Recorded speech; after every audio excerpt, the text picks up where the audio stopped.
Shit, one day I'm gonna have this time right. One day we gonna get this time together. Let me press play real quick. 6:18. Okay, I think 6:18. Let me write that down. Hey y'all, Margin. Hi, my love. Y'all really do know how to be making a girl feel special, child. Hi, Joseph Jones 911. Mommy! All right, let me bring the boy on. He coming. Marjan, baby, you know the love is real. I love you right back, darling. Marie Coffee. Hi, everybody. Y'all come on in, have a seat. Hi, Dexter. Hey, how's it going? Dexter, amazing. Amazing. How are you?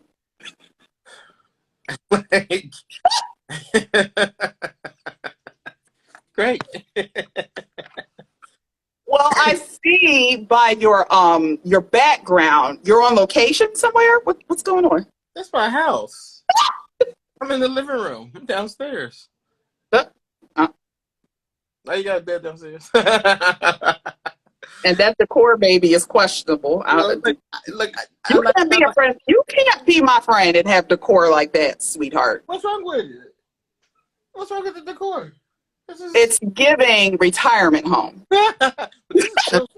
This is a Hilton hotel. This is a Hilton hotel.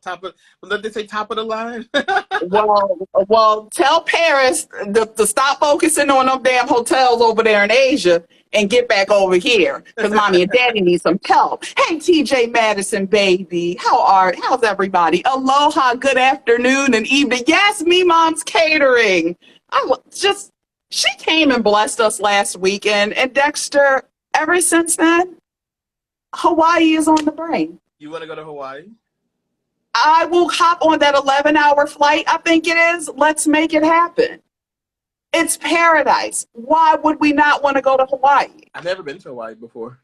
Me either. Most people are deterred because of the 11-hour flight, at least from Philly. I might be lying. It might not be 11. No, it is because it's 7 hours. The flight is great, yeah. Yeah, because it's 7 hours to Cali, so you got to add on to that. It's not 11 hours? Okay. No, it's 5 hours to California, or 4 hours to California. Well, it was definitely at least 5, closer to 6. Depending. No, because depending on the flights, and they say the jet stream. Like, you ever book a flight, and you'll be like, "Why is it less time going this way than the other way?" The worst. So, like, the last time I went to Vegas was in March. And it did that whole situation. Obviously, there's a time difference between Vegas and Philadelphia. So then that part was confusing. But then it was daylight savings time. And I was like, please just get me home. I have no idea what time I'm doing nothing. Just let me know where I need to be when I need to be there, and I'll make it happen. So somebody did say it was 11 hours. I think that was Dre, that dude. Thanks, Dre. He said it was 11 hours for him as well. So I guess it depends on where you're flying from, possibly which direction. But I know depending on where you're going, a lot of times that flight can be a little different. Speaking of flights, before we really get into topics, I just, since it was on the docket. Did you hear? Well, I sent it to you earlier, not too long ago. The teacher. Not the teacher. I think she worked for the school district. I want to say in Florida, but I could be wrong. But it was something I saw right before. But sis owed the district $30,000 because the flight she was booking for business was first class. Well, let me tell you, and I'm not even like a snobby kind of person at all, by no means. But like when we went on our we went on our anniversary trip this past July, we booked first class seats, and I'm never sitting anywhere else again. Ever. I'm telling you, like, if I'm going somewhere with people and we're booking flights, if I can't afford to get a first class seat, then I'm not going. Listen, I don't blame sis. I know this for work, but I don't fly with y'all. I don't fly SEPTA. If you want to fly SEPTA.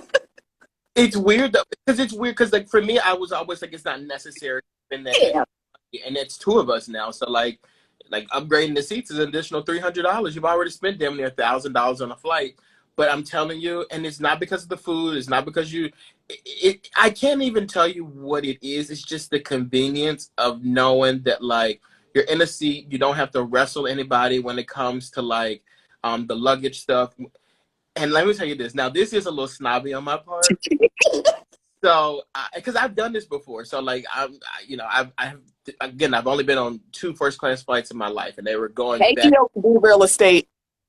So, I always said, and I always see people say, like, it's so annoying that people jump up as soon as the flight ends. Like, where do you have to go? When you're Off of here. yeah, but like if you're in the back and you see people jump Yeah. up, it's annoying to me. Like the flight Sit down. just landed. Like, stop doing that. Now, that's a problem that you people have back there. If you're in first class, that's not because we all gonna get up first because we get off the plane first. Like, it's not. It's weird because you know how people be like, you can really tell a lot about a person by how they speak and stuff. Yeah. That's true when it comes to flights. Like when people who complain about people jumping up on the flights as soon as it lands, they in the back. I'm with you. I never understood that, but I think with first class, so this I like to ball on a budget. So this is how for years, like, and it's a risk, and every time it did not work, but I would wait until you get there to the airport, usually a little earlier to check in. A lot of times you can look to see if there's first class seats available, and the upcharge is really not that expensive. It might be like I think the most I've paid is like $150 to get that upcharge. Huh? So when we went to Mexico, this is funny. Actually, when we went to Mexico initially, I was like, "This is our anniversary trip. We're going to do first class." And she's like, "Okay, get first class going." And we were going to do It wasn't like regular. It was, I think it's business and whatever the middle one is. That's what we were going to do as coming back. But then when we got to the airport, I'm like, "Yeah, I think I really want to do first class again." And the desk, and I asked the guys there and think we could do. And you're right. He said it was $150. So it ended up being $100 for the two of us to move up to first class. But also, we didn't want to be like in the group 9 situation, which where we are. So we actually paid a little bit more initially to get whatever the boarding. Yeah, whatever the middle section is. I don't know what that is, what they call that, but we paid more to get there. So then we the first class seats, which are $150. So guess what? They refund you back whatever you paid on the initial for those middle seats. They give you the money. Yeah, so like you actually pay less than $150 to do it. Wow, that's dope. Come on, y'all. See, we got them. We balls on a budget over here. Now, one day. Keep talking. I'm in the hotel room. The bed is probably messed up behind me. I cranked the air conditioner up, and I am freezing. Like I have to turn it down. Can you send some of that air my way? Because it's like 20 degrees here. Damn, fall done pulled the hell up and was like, now hold up now. What the hell is going on? So it's nice that I have not had to run my air in a little bit. Because I don't know about y'all. I have to sleep. Like when I sleep, it needs to feel like the damn city morgue. And I know that's a bit extra, but it's got to be between 68 and 65 degrees when I sleep. So it has been such a gift to my pockets to not have to put the air on at night. But we're going to go back up into the 70s for the next few days. This is fall playing its jokes on us. So the crazy part about it, I'm not one of those people that complain about the weather. Like if it gets too hot, I'm like, whatever, we'll just blanket up or whatever. Like let's not complain about it. But the people in my apartment complex, they had a fit. Like they were like, it's raining every day, it's cold, put the heat on. They punked my apartment complex to putting the heat on. So next week when it's 70 degrees, then what? Like what are we gonna do then? These people in your apartment, they didn't have black mothers? I don't know, but like I literally, my wife's in a Facebook group. She said they were complaining in the group that morning. By 12 o'clock in the afternoon, we got a notification. Hey, by the end of the day, the heat will be working. I said, ooh, that's how y'all done. y'all ain't got all these people complaining. Y'all mothers definitely wasn't black because ain't mothers or grandmothers because I see being turned on. I don't know. Explain that to me because I see a lot of people talking about that. But maybe I don't remember. But like I swear, when it was cold, we turned the heat on. When it was hot, we turned the air conditioner on. Well, yes, you do it, but it's normally they won't do it before a certain time because them fucking electric bills, and especially now after Rona, for whatever reason, Pico going up, electricity going up. But during the season, because you're constantly running it, so a lot of people will wait, because I honestly feel like you spend more money turning it on, turning it off, like maybe switch the temperatures, but you wait until it's like, nah, we ain't there yet. Wait till you have to consistently keep it on. Because if I'm going out of 70-degree weather here, and then next thing I know it might be 50 degrees, wait, put that fan on. Put the fan on and open a window. But don't you still have to pay the other bill? So like when my last apartment, I had to pay for heat and I had to pay for like cold too, whatever that is, whatever bill that is, whatever it was they charged me for. Electric. Oh yeah. Hey, John Ebo. Hey, cousin Crystal. Crystal said October 15th back in the day. See, you had the date. Then don't you turn my damn heat on. But wouldn't it still like regardless you're gonna have to pay for something, right? So like would you have nothing on at all? No, you have it, but the bill isn't as high. Those electric bills in the summer, like when you have to use those, because I'm going to say it's a luxury. No, it doesn't seem like it, but it is. My electric bill in the summer used to be $150 to $200 just to keep the air conditioner stuff. And then in the wintertime, is it the heat bill? Mm-hmm. The heat bill would be like $250. Like they always, you weren't getting no breaks. Like it was, no. But in my new apartment, that stuff is included in the base fee. We running it. I'd be running that thing like. Turn it off for what? My wife we ain't turning nothing off. My wife be like, just turn it off while we leaving the house. I said, why? For what? The couch may get cold. Don't do the couch like that. Yeah, but no, that's what it is. So this is the season around the time where every day I like seeing a little $50 bill come down the line, or sometimes less than that. That's my sweet spot. So it's like, hang on to it for as long as you can, because depending on where you are in the world, it's not going to last that long. So no, I welcome that. But one more thing. Hey, everybody. Oh, I'm sorry, go ahead. On this, Looking Crystal Ball said blankets is what I was on. And Marjan said the highest bill she's paid was $300. Do you remember when I came to work complaining about $100 electric bill? I was pissed. I was so upset because I'm new to like living on my own, and at that time I was new to it. I had never paid that bill before, and I called my parents like, "What is this? This is stupid." It's like, why are you charging me for something that's literally free? Like, I don't understand this. Man, y'all such a. I wonder about the countries. Anybody in the other our international viewers, do y'all pay for utilities? Because why? It's free for the world. I hate capitalism sometimes. She said we had Billy Grown Up said we had lock cases over the thermostat when I was growing up. Touch it and get your ass with it. It's also a funny thing too. Now I realize I grew up the same way y'all did, because currently in life, I don't know temperatures. I don't know temperatures. So, and that's why I'd be like, so 70, is that hot or is that cold? I'm like that. Like, yeah. Like, oh, it's going to be hot today. It's going to be cold today. Because I'm really bad with the temperatures. And I know 0 means really cold. 100 means really hot. But when you be like 60, 70, I'm like, so like, where are we at with that? 60, 70 could go either way, because a 70-degree coming out of winter is a different 70-degree going into fall. Like, it's two different temperatures. And that's my humble opinion of being a person in the world and living in different parts of the country. Luxembourg offer free utilities and transit. Luxembourg, y'all hire? Wait, what is it? Is that Kentucky? No, nigga, I'm seeing it on my nerve. It's Germany. Oh, that's not America. I did say any other, and y'all know any countries who don't, who offer. So our commenters pulled up with suggestions around the world. Oh. Oh, okay. Huh.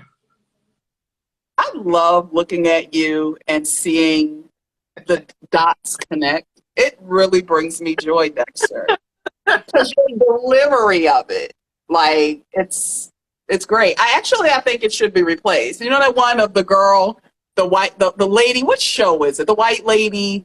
Which it's awesome show, and she's trying to figure some stuff out, but she has the eyes, and you see the math equations going up.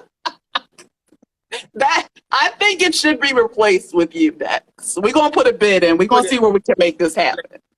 My dream would be to become a meme. I don't even care if it's bad. Like I just want meme. It would be amazing. That's something a feature that we should try to do. I like that. Maybe for the podcast, like reach out to some of these people who went viral off of a meme just to see what they're doing now. I know there's one guy who went viral who was in the church. Andrew Kawa. Hi. Hi guys. No, Makeup. no makeup. And Marjan hit you with a little lesson. Actually, the capital of Kentucky is Frankfurt, Which is in Philadelphia. with a D in Philadelphia and T in Kentucky. You really, you did, no slight to Mississippi, but you went to school down there for a little bit. Public school, baby. Philly school system? Philly school district, baby. Lord forgive him, because he know not what he does. Oh, could you imagine if I was a teacher? I can't be no teacher. It ain't happening. The kids would be geniuses because you know why? They would take it upon themselves, be like, "You got that wrong. You said that wrong." Like people think that's people when they can like get me and be like, "Oh, you said this wrong or you did that wrong." Like they think they're doing something. Okay, And, learn the lesson. and you know what? Speaking of that, I love how our show we have a whole agenda lined up, and it's just conversation. I'm gonna stop talking. You start. No, it's fine because I wanted to say something. I said, we were school, and it's funny because back in the day, you can't tell me. I know for a fact I've had teachers that because they really liked me as a person, why don't you give me this A? I think I'm like the opposite. I think teachers did not like me, so they gave me good grades so that they don't have to deal with me. You. So it's either the other way around. It's so funny because teachers, they get in trouble just pass the whole class. I'm not losing my job for you dummies. This ain't a poor reflection on me. It's a poor reflection on your not even you, because the babies are innocent, but your dumbass parents. This is definitely a reflection on you. Lord knows I respect all teachers. My brother is an amazing teacher. I just love, like, he'll show videos of sometimes of like his class. Like sometimes they'll get covered for promotional videos for the school. And he's so like creative and fun and wants the kids to get on. And as a kid, I did appreciate it. But I said, bro, they don't pay you enough because it ain't. No, y'all not good.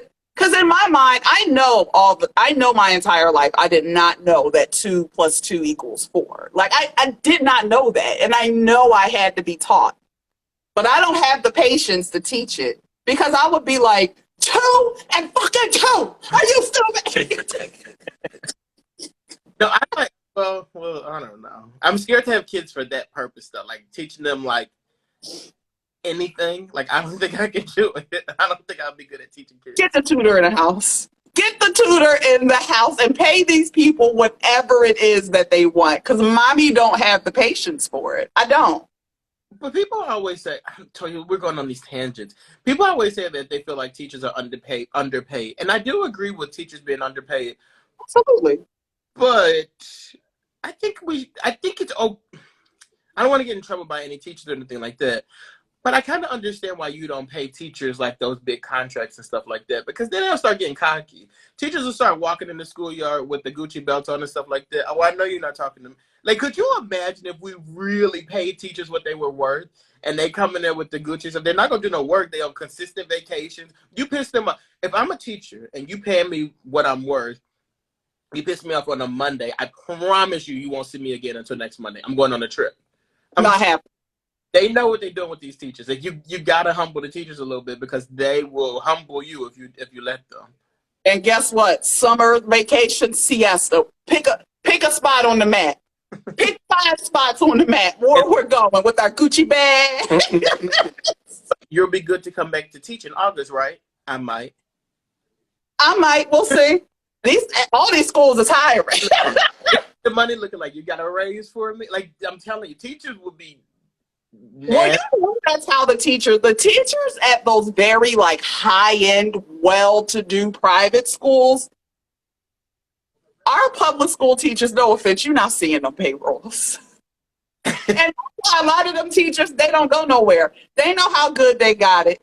Go away for what? With these checks I'm getting. So it's just, Marjan said right now in Mesa, Arizona, you could become a substitute teacher with a high school diploma. Look, and Dre that dude said they get cake.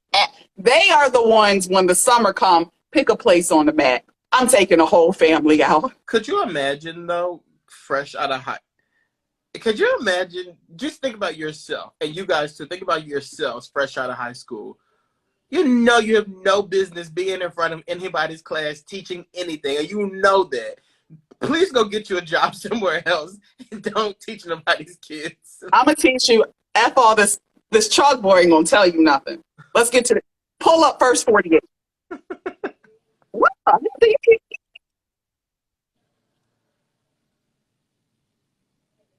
the fuck is going on? Do you see anything? I don't see nothing. Do you guys hear anything though? No. It's still a motherfucking retro. It's like a whole YouTube video playing, I think. You may have to close. You may have one plan, like it may be on your phone, and you have to just go to and close out. Mine will do that with Instagram sometimes. But no, I would have to log out, and I don't want to do that. But y'all don't hear it, right? Mm-mm. Okay, as long as y'all don't hear it, I'm fine. I will still talk, but this is very awkward. Okay. But if you guys do hear it, let me know, and I guess I'll have to get. We'll just get to do the stories, and then I guess we'll be a little quicker. Okay. Yeah, go ahead. Dex, I guess, well, really quick, I'm going to just touch this so fucking weird. Okay. I'm just so glad you guys don't hear, because it is a full-on tutorial happening in the background of this. Okay. Oh, baby. Now, Dre, that dude gonna say tailless port. Don't do me like this. Ain't no tailless port over here. Things you're getting paid like the teachers. Ain't that? Well, teachers might be getting paid better than me at this point. I told you I don't book first class tickets right away. I wait till I get show a few hours early. But first, quickly for some local news, Roxborough High School shooting. They do know who the 3 suspects are, and I believe the last time I heard, I don't think any of them have been captured, but they are looking. The thing that disturbed me in this city of Philadelphia, we have a lot of back and forth of, the way people perceive our commissioner, Danielle Outlaw. I feel like our city, our beautiful city, has really tried with this commissioner. But I think for me, I'm at my last. Like, I'm done with it. Because on a press conference, I want to say this morning or yesterday evening, she got on there and basically said, we know who it is, but we're giving them a chance to turn themselves in. And reading the comments in there, I think you guys can see the clip on, I want to say CBS 3 is where I saw it on. I know. because of them comments. That's why I was waiting to go see, and I think I caught it early, so the comments weren't that bad. But in my mind, I'm like, girl, so you are going to sit there and wait for them to possibly get away and give them a chance to turn themselves in. Now, some people in the comments were like, I kind of understand that move for the simple fact that she is, they are children. But I have to throw that totally out the window. That's These are no longer children. If you shoot somebody, you're not a child anymore. And Marjan in the comments said, was there another shooting? We're in Philadelphia. This shooting that happened at Roxborough High School, if I'm not mistaken, was either last week or the week before last. There have been 7 or 8 shootings, including one last night. Mhm. Absolutely. And it's just, I mean, the city is overrun with just gun violence. It's every day for us, and this is sad. And it's not every day where it's one or two. It's every day where it's multiple. It's more than that, over and over. And we're starting to come. I don't want to say we're desensitized to it because you never should be, but that's just where we are. And it does not help when you have the police commissioner of the city up here saying we're going to give the murderer who did not care and it didn't even get your target. You killed somebody's 14-year-old child.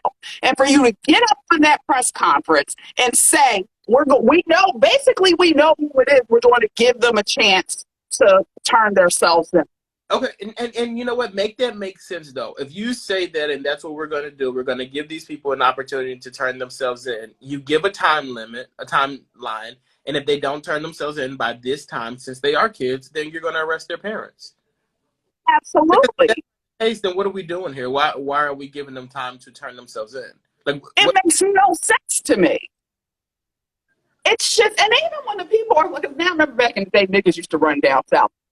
In this day and age, when y'all say that, it just sounds stupid because you're not hiding. Like, you will be found unless you're moving down south into South America. That's the only chance you're probably going to have, especially Brazil. If I'm not mistaken, I believe Brazil is still no extradition. If I'm not mistaken, it used to be, but maybe it depends on the crime as well. I don't know.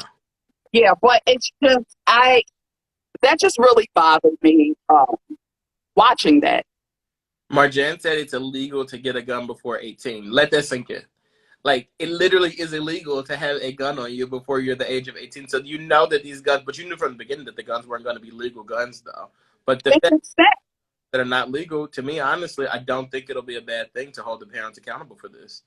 And that's where I'm at with it. At the end of the day, these are your children. So unfortunately, you have to do the time with the damn kid. When they are under 18, and they're living in your home, that's exactly what has to happen. Like, it just does. It proved to me, if your child, we know how kids are. I've known plenty of kids who have run away. Well, you have to prove it to me that this person ain't been here in your home and God knows how long, because that's understandable. But as a parent, while they are under your care, 100% need to be responsible for them until they're 18 years old. And sorry, there's no ifs, ands, or buts about it. A while ago, here, people had started, remember the 3 assailants, the teenagers who beat that man to death a few months ago?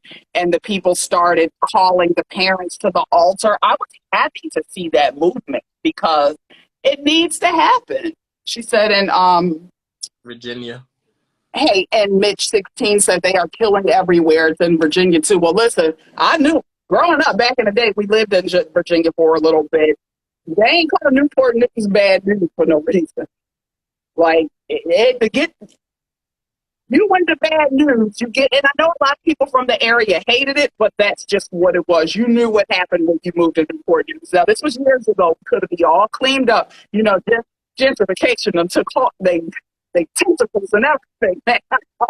Yeah, but you see in these situations too, like in Temple and stuff like that, it's super gentrified up in that area, but like people are still getting killed. In fact, I think that they're safe there are now the targets. Like they're getting robbed and killed. So not really safe. It's just overall sad, and We need real change, and I really need these politicians, our figureheads, and city council, heads of police departments, these people to keep us safe. I really need to act like y'all care. Like, at least get up there. Let us think you're working for our better. For our better. I don't give it. Just later. Well, I had a boss back in the day when I worked at Lady Foot Locker, UTC Mall, San Diego, California. And she used to say, I really don't care what you're doing. Just look this. Well, I used to work at Bath and Body Works, and when I tried that, it didn't work out in my favor because they were still asking me questions. You want me to do a lot for $13 an hour, don't you? A whole lot. But it's really for people to make you. But the thing is, her point was, you just want to, and till this day, oh my God, I think that's with me. We went to, after a hike a couple of weeks ago, we stopped and got smoothies. And it was a cell phone store outside of, out on the corner where the smoothie man is located.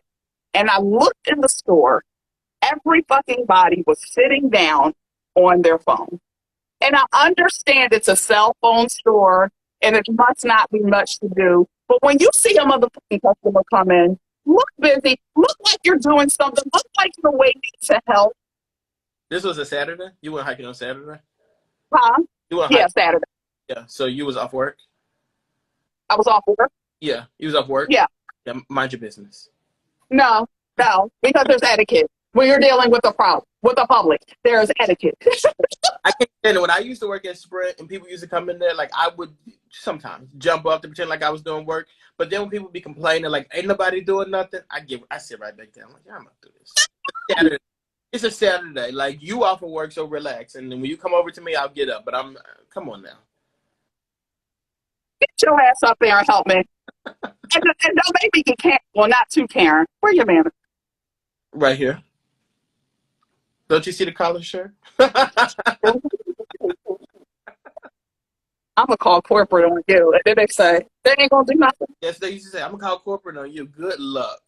And what's that supposed to do? When you get in contact with them, you let me know. Because I got a bone to pick with corporate as well myself. You don't see that help wanted sign outside? They need me. And look, Tasha's point, she made a good point. She said, what's crazy is how they don't know where the guns are coming from. Absolutely. Okay, so let's get into that. So that's our little bit of local news. Dexter, Dexter, you actually sat down and you watched the BET Awards. And you you were actually live on location, and how you guys did. You were still, there throughout BET Awards weekend.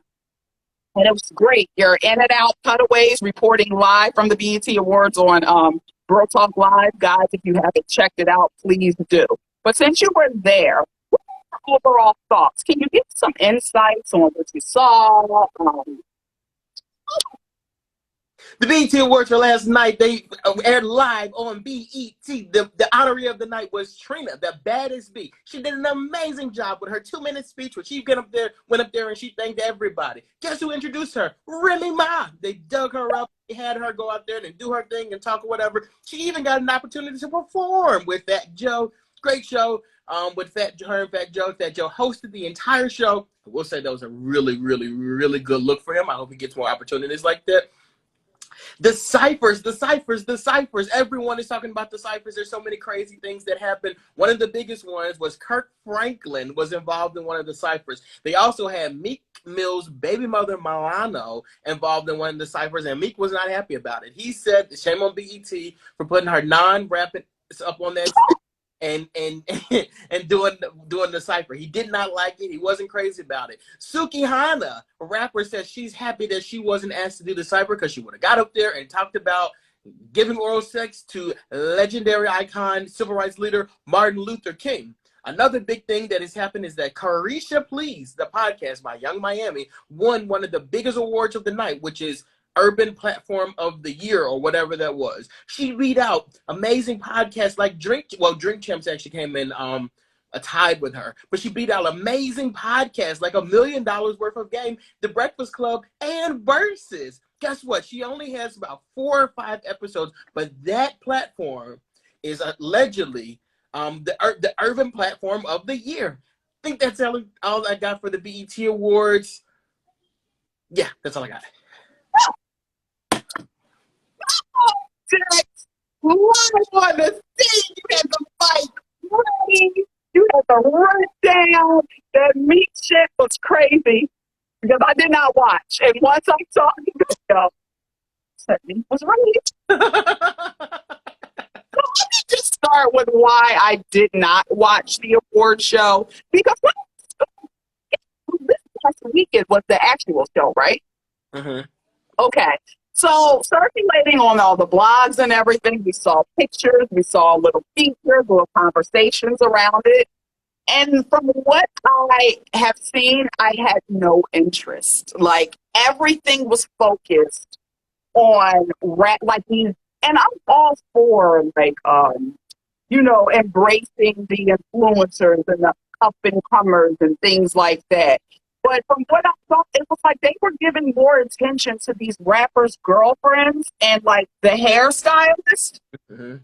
than the music and the program. And I'm not saying these people don't have talent, but it was just very weird to me. So that's why when I saw that and I was like, I have no want to watch this. And then hearing people's responses, reading the comments, Mm-hmm. people was like, that was the most trash of trash thing I have seen in years, and I probably will never go back. And just because it was the hip hop awards, because a lot of people saying the BET Awards, and it is different. They are two different. Yes, it is. And I do think it's important to note that it was the hip hop awards, but like I have heard like a lot of bad things about it. And honestly, watching it, like we literally watching it so I can do like live cut-ins on the show just to talk in case, because like our show comes on while the award show is on, and we were like, if people are watching us, they're not able to watch it. So let's like try to do the best of both worlds, and if there's something that we need to show them, we'll show whatever. There was nothing happening. Like it just was nothing happening. It wasn't even the stuff that's happening today. It's reactions to stuff that people didn't like about the show. So like there's no moment in that show that people are like, I'm glad I got an opportunity to see that. I'm glad that they did this. It's everything is, and I don't even think people are being negative. I just think there's nothing impressive about that show. No, it's just that. And here's the thing, and I want to say, like, yes, I guess I said, like, I love that they embrace, like, what's going on socials and stuff like that and the popping people out here. But I just feel like they fully, heavily relied on that. Yeah. And that is not what you are supposed to do.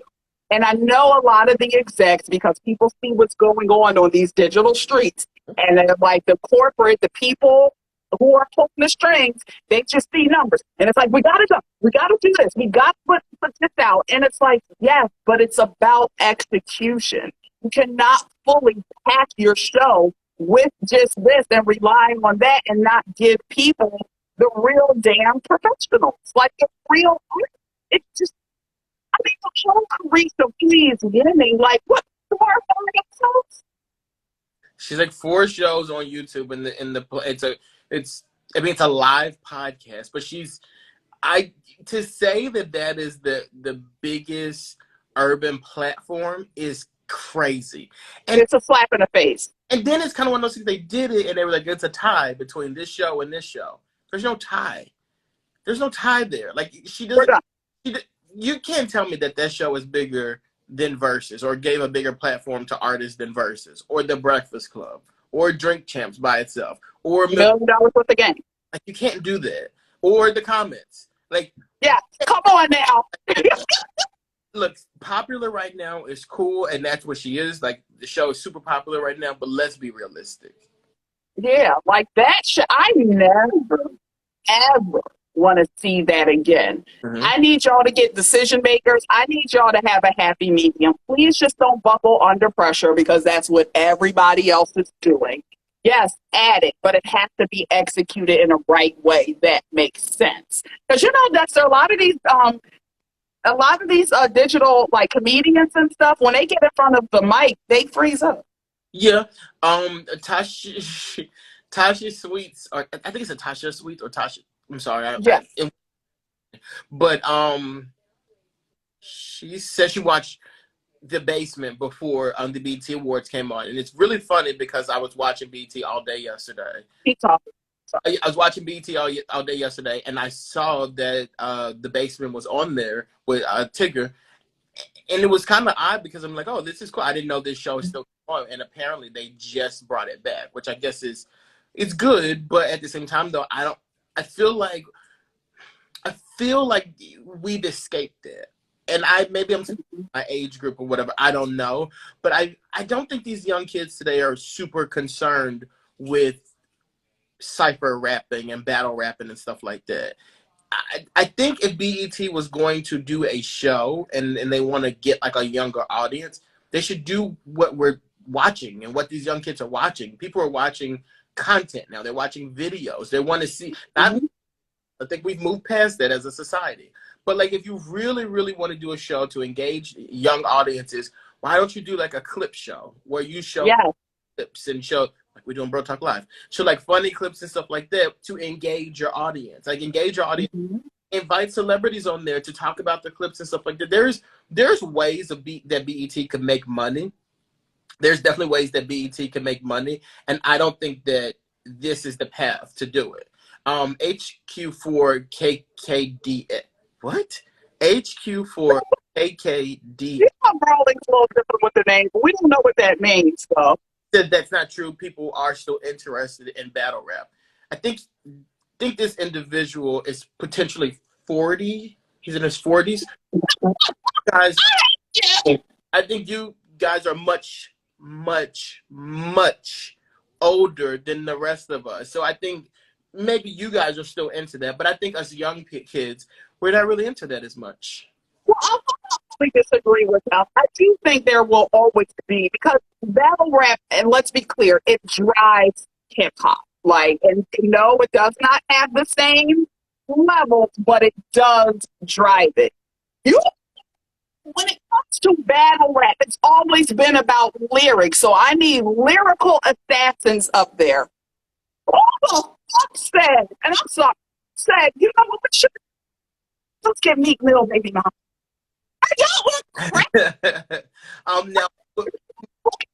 Now I will say, and I guess this is where I'm coming from with it too. Like there are certain people I like to see battle rap, or I liked in the past to see do stuff like that. I'm not interested in that stuff anymore. But after the award show went off, DJ Cassidy did his show, Pass the Mic, with those rappers who were used to seeing battle rap from back in the day, and their hit songs and like a karaoke kind of version. Phenomenal show. I think that was better than the actual award show and better than The Basement. And I'm gonna hold y'all to this. Let's put our differences aside for a day of charity. If The Basement lasts longer than a year, that means y'all were right and people are still interested in battle rap. If The Basement don't last a full year, I would like my flowers, please. And you'll get, I don't want to say you'll get them, but we will say I did not watch The Basement. I'm not saying I'm not going to watch it, because I will. But again, you have to find a fine marrying of what was happening back in the day, and you have to bring it up, because the reason why a lot of people are going, we've seen it, the rage of let's bring it back, because it's telling you there's something missing out here. And I do believe in that, but just because there's something missing, you can't fully discredit what's really happening out there. So you guys gotta find some type of happy medium, but it takes to be late. You can't be lazy either. You really have to vet talent, and not just the numbers, the talent. And just one more thing, programming matters. So if in programming, and this is what it was yesterday. I got back to my hotel room at 2:00 and I turned BET on, so I watched it from 2:00 to 11:00. From 2:00 in the afternoon, before that too, but from 2:00 until they decided to finally put on the Basement, which I think came on at 8:00. Every single Tyler Perry movie was on. If you're leading, if you're trying to get a younger audience, why is your lead-in A Diary of a Mad Black Woman? What 17-year-old is sitting back looking at a Diary of a Mad Black Woman and like, oh, I gotta sit up and watch this on a Tuesday afternoon? Like they're not doing that. And if I gotta watch it. you think that was a good lead in to the premiere of The Basement, somebody over at programming needs to reconsider working there. Absolutely. Now, can you hear me? Can you hear me talking? Yeah, and I'm sorry, it's Okay. Basement. All right, rap. Well, we know rap. That's not really your wheelhouse. You're more of a top 40 guy. Yeah. I'm a TRL guy. When y'all was running home to watch 106 in Park, I was rushing home to watch TRL. Now, don't play that because we watch both. Because the real ones now I'm dating myself, but I remember when both of them formats started. TRL came on earlier than 106 in Park, so you could get both of them in. Well, when TRL went off, I went outside to play. Oh, I forgot you were like a child. So I was somewhere in middle school thinking I was And that's another thing too. Like with BET, like I know this is a running joke, but that 0417 says like it's like consistently having Baby Boy on. Realistically speaking, that's one of the movies. But I'm 34 years old. I'm gonna watch Baby Boy because I was around when the movie came out. These kids who are 16, 17 years old who weren't even thought of when the movie came out, you really think they're going to sit up and watch that movie over and over and over with the guy from Transformers? They're not doing that. Well, if they raised right, they should have been watching it since they were 5, like I used to do, watching inappropriate movies that my parents had no problem with us watching. I was 8. I think I was 6 watching Boys in the Hood. Yes, but family movie night. With that, how many times did you watch Boys in the Hood, though? Like, we weren't watching or even expected to watch those movies like these kids are expected to watch Baby Boy now. Like, BET plays that movie at least 3 times a month. We watch Boys in the Hood maybe once or twice and then had to watch it got older. It's like, oh, I didn't remember that scene. Because you didn't watch movies 20 and 70 times like you do now. No. You gotta get it together with content. Like, it's imperative. And please stop putting shows like Baby Boy on when you're gonna. This is why I don't watch those type of movies on BET, because it's going to be 80,000 commercials, which not knocking it, because a 2-hour movie becomes a 3-hour movie when you add all the commercials into it. And then on top of that, you're cutting out like the good parts. Like, no. Like the sex. Yeah, like, what happened? Like the sex. Exactly. Or like the language and a poor fan. No, the language. Find me a link. It's 2022. Find me a link and I'm going to watch it the way I want to watch it. HQ4KKDS said because you were watching those movies when you were younger, that's the reason why you're so out of pocket now. Mm-hmm. Well, HKK Q425 IQ Brawley. That's a conversation you need to have with my parents. You ask them why they thought, well, my father, Leonard Smack, you ask him why he thought it was okay for an 8-year-old to sit up and have family movie night watching Boys in the Hood. And I thank you for it, Daddy. Well, as long as, I can say it because I don't think he's on right now. You know what I'm going to say. Never mind, I don't want to get in trouble by these people. Actually, I'll say, go ahead, say it. You know why your dad and your mom were letting you watch that. You know why. Why? Because they were 20. No, they're in that generation. You know that generation. What is it, Gen X? You know how I feel about Generation X. Tell us, Phil. Generation X is garbage. Like they were. My parents, like for instance, I was talking to my coworker yesterday, and who her parents would have been Generation X, right? I was talking to her, whatever, and she goes, "Yeah, my mom was telling me that my baby's teething, so she said put whiskey on the gums." Yeah, that that thinking is them. Like I'm telling you, that generation of people they are the problem with the world. They're the reason why everything is bad in the world. Generation X. It ruined the country. So you mean to tell me you expect me to go out and buy like $6 baby Ambisol when the bourbon is sitting right there and we already have it? But see, my generation, this is why I think that we are better, because F them kids. We're not giving them kids no liquor. We're not giving them our liquor. We're drinking it ourselves. Them people before us, they was wasting liquor, giving it to the babies and stuff like that. Ain't no waste. We gonna have a good night's sleep. That baby gonna be quiet. Marjan said back in the day we did not have school shootings. Well, that's And they sure didn't. wait a second, but that's not millennials. That's Gen Z. No, that's millennial. Columbine, get this shit off. It was definitely motherfucking millennials, okay? What's that? Don't, what? I can't see it.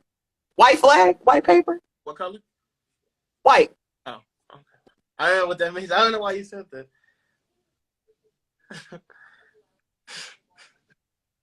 Get back on here. Get back on here. Come on, we got more stories. You do the next story. You ain't lying. we just gonna leave it there. Not say that it don't. Not say that it didn't. And it doesn't. But that was terrible. They gonna get it was terrible, Your Honor. That was a terrible piece of truth, Your Honor. All right, this week in Kanye West, I'm so sick. Speaking of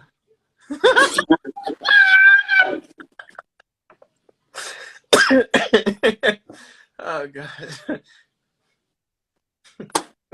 Get this away from me.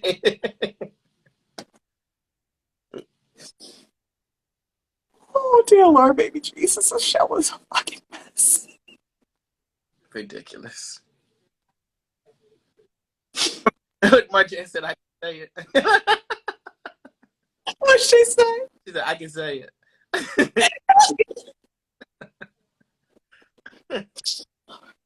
Speaking of white paper Kanye. And again, every time I say this, and I'm so tired of people saying mental illness, and I know that does play a part of it. And because it does, can y'all, and this will probably be the one last time, I want to say at least for the year, I'm going to try to do I don't want to say a ban, but I needed to stop. Because you guys, you just keep talking about it, and some of the people encouraging the shit. But I am happy this time around it's a little different. But what is it though? Like what happened? Kanye does a pop-up fashion show for his, I guess, Yeezy line or whatever it is in Paris.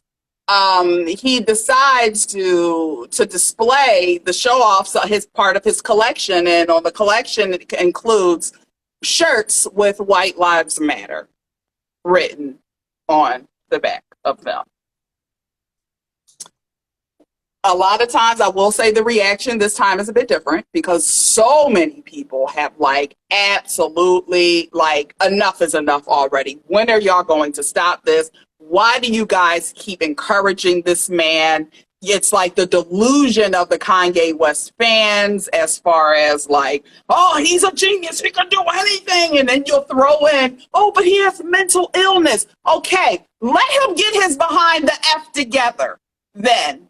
And then come back maybe some years later when you got your situation figured out. But when this man is, if he's going through some type of psychotic break, which I don't understand how this can be a psychotic break, because it wasn't anything you just shot out of your mouth. You took the time to place orders to get t-shirts made. What is wrong with y'all? If you are still on the Kanye is a genius wave, you are officially the problem. I am tired of this. I think the part that's the most fascinating to me is that at some point, right? And one of my favorite things to do, honestly, is admit when I'm wrong in a situation or I looked at it wrong.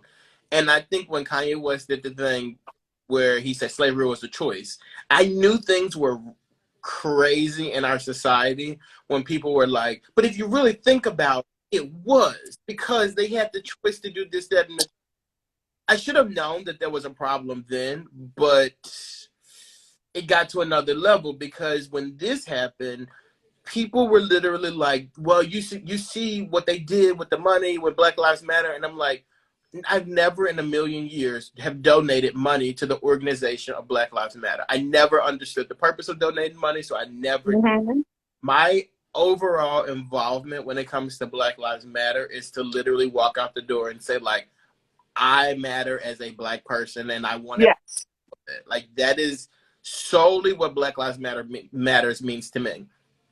So the fact that that statement was put out there, Black Lives Matter, and people were upset about it, and all lives matter, and the blue lives matter, and stuff like that, it really shows you how people view Black people in this country. So for you to throw that on a shirt and walk and put it in a fashion show, to me, that was like the most disrespectful thing that you could have possibly done. There's no excuse for it. There's no mental illness for it. Like, literally, you're seeking attention. And this is also coming from a person who likes to get attention. I love. Thank you. But there's also a limit too. Like, there's lines that you just don't need to cross. And you cross the line, and there's no need to defend that. You need to go away. And then Humble yourself, to double Kanye. and have Candace Owens be a part of this with you. Like, you are a fool. And like, the next day he doubles down on it again, and he goes, we all know Black Lives Matter was a scam, and now it's over. Do you get what you were saying? You think that Black Lives Matter is the gap, like you are attacking an organization, but no, you're attacking a statement about the life of you and half of your damn children. And let's be very clear, Black Lives Matter resonated with the entire world because this is not an issue that's just germane to the United States.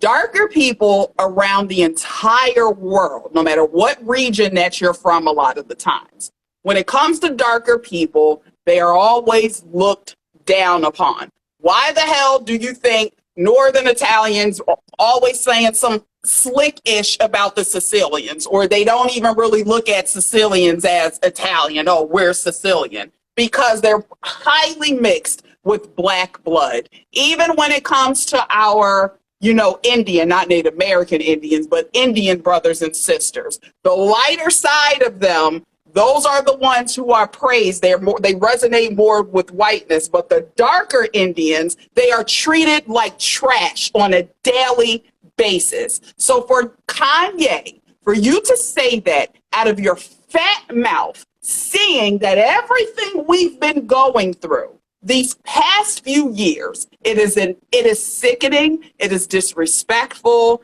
it is shameful, and it needs to end. And I really need people to stop going down the line of delusion with this man. If it is wrong, you have to call it. You have to call it what it is. And I'm just so tired of people. Yes, mental illness is a very real thing. And it's like they keep bringing it back to that. But at the end of the day, then why are there so many enablers around this man? Why are there so many people in line with him to execute these visions and these ideas that he has? Y'all need to wake up, because this is very scary territory we're heading in. Yeah, and I think that's a good point that you bring up too, when you said like because there's a manufacturer who made those shirts, there's people who approved those designs and everything, there's people who created those designs. So like, and a lot of people say like, oh, this was a stunt, but like, why is it okay for him to do a stunt at our expense? And why are we allowing that? It's okay to say like, look, he's dead wrong in this situation, and I want to take a step back from him. Nobody's looking at you sideways if you decide that you step back from Kanye West. I don't blame you. I think we all should. Yes. And that's, unfortunately, that's the only thing. Once you start hitting people in their pockets, that's when that all of a sudden they start acting up, ripped back on the meds. We talking. I'm sorry, y'all. Y'all got to start hitting people in their pockets and stop. Stop not holding people accountable for the decisions that they are making. It is insanity. And that's most people. You got to hit them in their pockets. That's most people. Yes. You don't got to hit him in his pockets. You literally have to just not pay him no attention. And that's what it takes for him. Like, he's doing this. I don't think he's doing this for money, because who's buying a White Lives Matter shirt? Nobody's doing that. He's doing it for attention. Trump bought them out. MAGA bought them out. He knows what he's doing. Matt, give me my shirt. Yeah, brother, he's with us. We get it. And again, Black Lives Matter. Of course, all lives fucking matter. But again, what Billie Eilish, I'll go back to her. She said it best. If there's a fire at this house on the block, the fire department comes out. Why the fuck would you go to the house next door, and use your fucking hoses to put out the non-existent fire in the house next door? And you're allowing the one that's actually on fire to just Turn down. It's got to stop. And speaking of with the civil rights thing right now, I feel like we're civil rights 2.0 in the moment. I'm sorry, guys. Things like this, I hold it in a lot. And sometimes I guess I wait till the show to get my rocks off, so to speak. But prayers for the women of Iran right now. There is a full movement going on where women on a daily basis are being murdered and killed because they're protesting by taking off their hijabs. This is something that's very serious, and I just would like to just extend to all oppressed people around the world, we're with you. You have support. You do. So just prayers for what's going on over there. And I know it's like for religious reasons, but just prayers for them. But killing people for something, I'm just tired on the assault against underprivileged people around the world. So hey, Marjan, baby, anytime. It was something I meant to actually bring it up last week, and I was upset that I didn't. But our thoughts and our prayers, and Iranian women, we're with you. We stand with you. So this is sad. Okay. Recently, we got a new feature. School is in session. So lately, there's been a couple of things trending around these digital streets of things that's been happening along like our school system.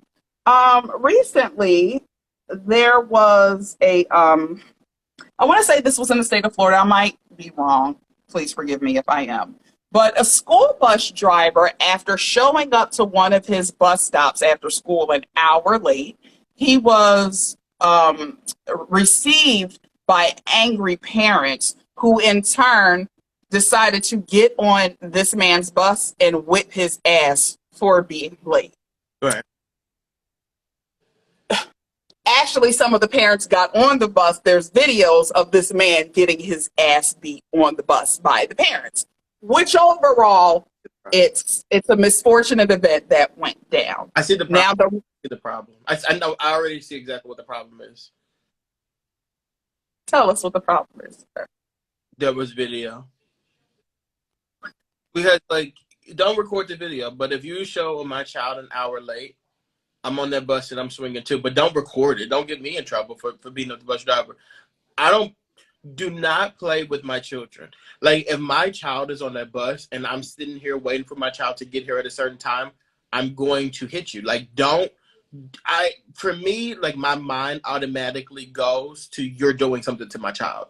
I don't like games like that. I don't even have kids, but I don't like people playing with other people's kids like that. I don't like it. I don't think it's funny. I think that it's disgusting to play any type of game with somebody's child. And if it was an accident or something like that, give me a call and let me know what's going on. Thank you. Otherwise, when you pull up, so am I.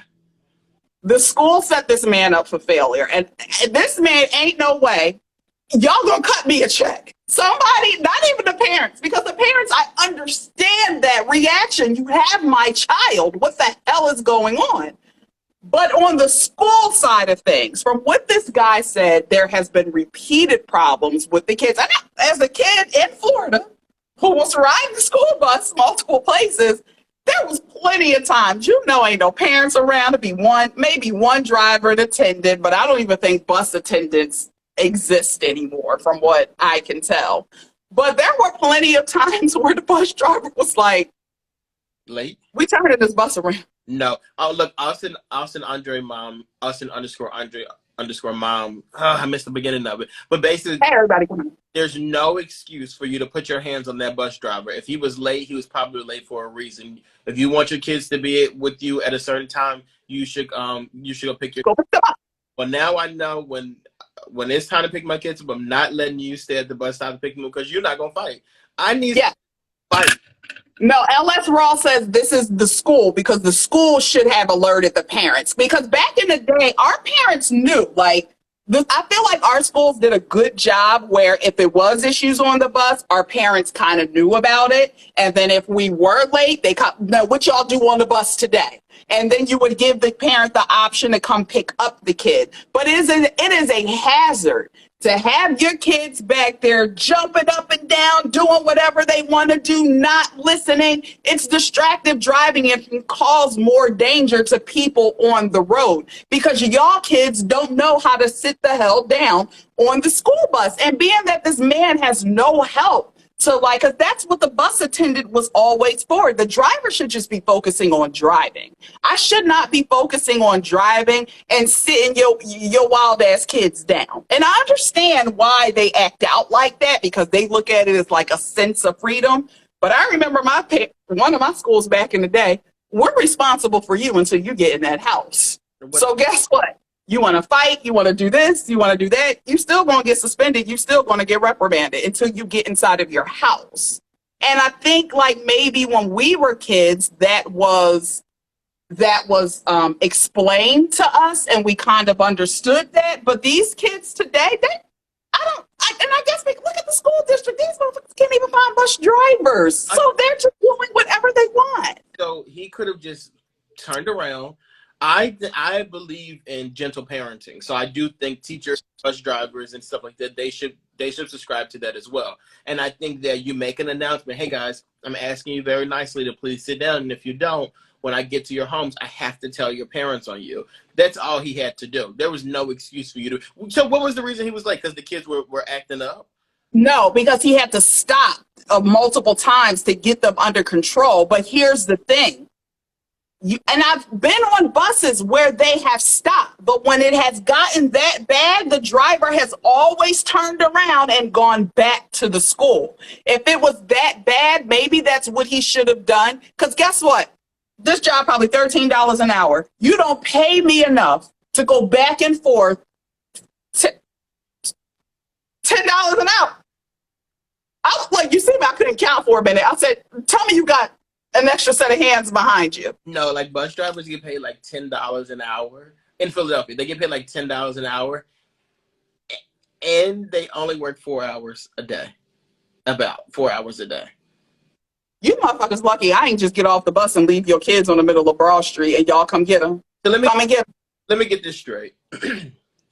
You, the bus driver, got cursed out, I'm assuming, by the kids, and you kept stopping the bus to yell at these kids or whatever, or tell them to do what they're supposed to do. They did not listen to you. Then you pulled up to their house and you got beat up again? It's never going to happen. I'm about to go put an application at the Walmart. I'm not doing this. I am not doing this. It ain't worth it. Let me tell you, ain't no way I'm getting my ass beat for no motherfucking $10 an hour. I'll get in the mud, but you're going to have to pay me handsomely to get in the mud and roll around with you pigs. You got to pay me my worth. I'm sorry, and I'm worth more than that. And not only that, but it's like I'm getting hit. Like I'm getting really hit me. Like ain't no way. I couldn't do it. But I'm calling dispatch. But come and get them. If not, you want me to call the 911 and bring an officer out here because it's done. It is done. Come get these kids. But y'all got me together in the comments. I will say that. Yeah, $26 an hour to be a bus driver? I might sign up. Somebody said, why wouldn't he turn around, as Toya said, and take them back to notify the company? Exactly. Like, I'm not understanding this. If you did that, then you're going to get beat up tomorrow. So would you rather get beat up today or get beat up tomorrow? It's up to you. You're going to get beat up. So just, for me, this is why I couldn't do it. Because I would literally, if these kids are up and they doing the most whatever, I'm driving the bus as is. And if you fall over, you hurt yourself or whatever, I told them to stop. I asked them to stop repeatedly. I just kept asking them to do so. And I'm going to bring them right to their parents' doorstep on time. So you don't have to fight me. You can pick up your child's teeth off the ground and you can go on about your business. That broken arm, when I had to throw on them brakes and knock their little asses all the way to the back of the exit, you ask them how they ended up there. Because had they been sitting in their seat, guess what? They wouldn't have been had a concussion being knocked into the exit, the emergency exit door at the back of the bus. And Austin Andre mom said he's liable. He is, and he's gonna say, "Look, I repeatedly said, guys, please sit down. Please play the tape back. Listen to me saying it. Please, like they record the conversation on the bus, or whatever. Please listen to me. I'll be sitting there driving the bus, and I'll be like, oh my God, guys, please sit down. Please sit down. Come on, please." I'll be calling out their names and everything. Oh well, like you hear me, you hear the distress in my voice. I was trying to save this kid so badly. Please go take him in the house and make sure they're okay. Oh, I'm so sorry. And I'm sorry, run the tape back. Because here's the thing with a lot of these parents. You know damn well how your child is. Case in point. Why the fuck was all y'all parents begging y'all kids to get the fuck back in these classes in the middle of Rona? Because y'all know. But Toy, think about it like this. Nobody cares about that. If these parents are willing to get on the bus, the kids weren't in the house. You do realize that, right? Huh? The kids weren't in the house. You realize Yeah. in the house. So if you were willing to get on the bus and beat this man up, you did it in front of the kids. And you want to know why the kids won't sit down while you're driving the bus? Because their parents are beating people up in front of them. Like, Look, the daddy whipping the ass. Here come the kid. Let me get my kid.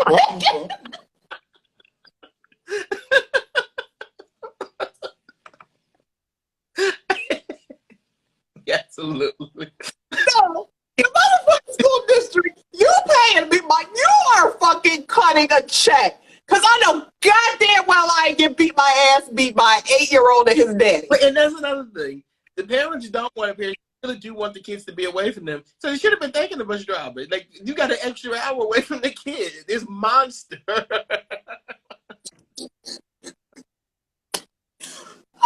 Boy. Y'all control y'all kids because this is too much. Like, speaking of kids and controlling the kids. What happened?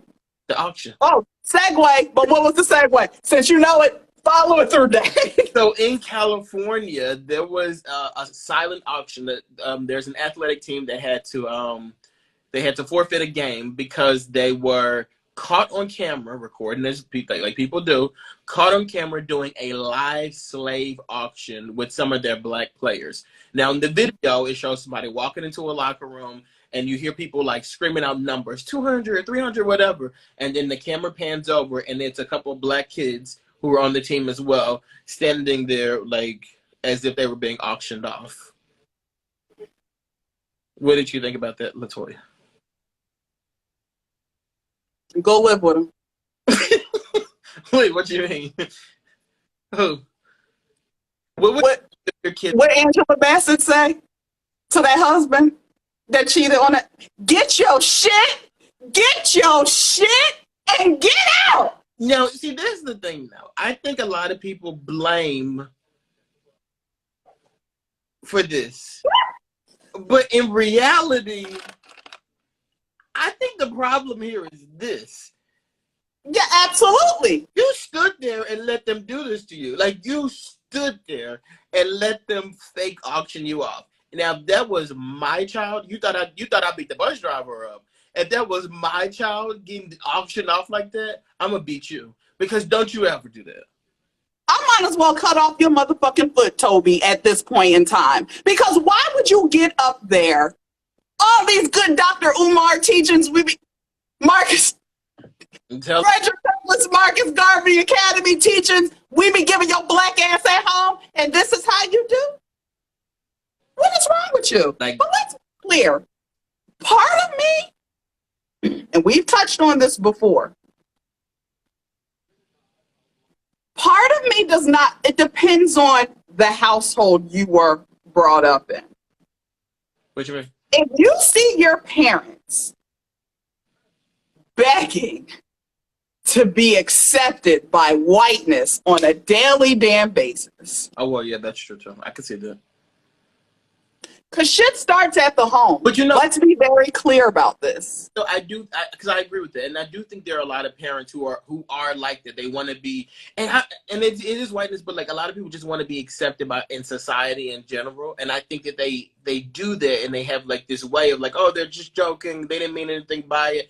I don't think people realize what that does to the kids. Because like to you as like a black parent, like you might be like doing certain things just to appease like your white coworker, whatever. You may be doing that. But your kids may see that their way of appeasing may be to stand up there doing a silent auction because these are their friends. This person didn't mean anything by it. And even the kids, like, they probably don't even know what the hell they were doing. Like the white kids, they were probably just, this is something funny. It's a hazing thing. Why not? Telling you, like, you have to watch your mannerisms and the direction that you lead your life around your kids. You have to watch that. And we see it every single day where people are harmless stuff. Like, it's no big deal that I'm doing this or whatever. But then when you realize the effects that actually has on the kid, it changes things like bigly, to be honest with you. Your kids are watching everything that you do. Kids are so damn smart. They're so smart. They're much smart. And that's what I just don't understand in this day and age, that some parents, they still don't get that concept. We have the power of the internet as well. So it goes more so outside of the household. Your kids are watching how you move in the world. They are watching how you go back and forth and what lengths you go through to assimilate in certain situations. So they follow suit. And I don't want to put it fully all on the parents, because I do know sometimes when you can lead a horse to water, but you cannot make it drink. But this is why it is so important. You have to have these real conversations with your kids. Yeah, okay. Because in the talks about George Floyd and Emmett Till, right? And it's a really interesting concept to bring that up, because how much of that are your kids learning from the internet versus learning from you directly? Because like this George Floyd situation happened, and I really do think this is a situation where like a lot of parents should have and could have set their kids down and explain this. Like this could have been because I'm sure raising kids, the topic of slavery is hard to bring up. Like, Absolutely. And I don't even know how I would bring that up. Like, how do you do that? But at the same time, that George Floyd situation was a big opening where you really could have explored that and like went deep into like, the history of slavery and stuff. Because if you don't do it, the school ain't gonna do it, right? They're not gonna do it. Absolutely. So who's gonna teach your kids about it? Their classmates? I don't think you want that. Parents, y'all better wake up. Y'all better wake up, please. And again, this is coming from a kid who grew up in majority of white spaces, being a military brat, living all around the country. But I will say my parents were very in tune with blackness. And they did us this damn due justice with just, again, monitoring, listening, watching how they move. I'll never fucking forget when we moved to Florida. And I didn't understand it at that time, but as an adult, I got it. And I'll never forget, because both of my stepdad and my mom, they're from the Philadelphia area. So a lot of times going down south, if you're not from there, it's very shocking to you. I will never forget me and my mom walking down the street and her saying, you could tell this, we were walking and you can tell this white man really expected us to move out of his way and let him pass. And I'll never forget, and I probably might have been like 10 years old at this time, but I'll never forget my mom saying, I wish you would think, like saying, I remember her saying, I'm not moving anywhere. You're going to have to go around me. And I remember I was about to move out of the way because just as a kid, my parents did bring me up, with morals.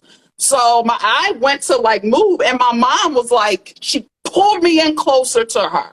And that sent a message. I didn't understand what that meant back then, but being a full-fledged adult and having a fully developed brain at this stage in my life, I understand why she did what she did in that moment. So it's stuff like that. Y'all stop tiptoeing around these kids. Stop thinking that your kids, they're too innocent. They're too innocent. They don't need to see that. Why shelter them? Because that's not the real world. And I'm sorry, it's not saying that you have to walk around wearing this thing of always looking out for racism. I'm not saying that at all. Yeah, but when it happens, you can't be stupid to it. Yeah. Somebody, some Marjan said, wait, I'm sorry. First, it says, Trice33 said, parents too busy being friends than parenting. It was very important for both me and my husband to sit our kids down and have the hard conversations of race. It's Dayan said, my parents had me watching Eyes on the Prize, Mississippi Burning.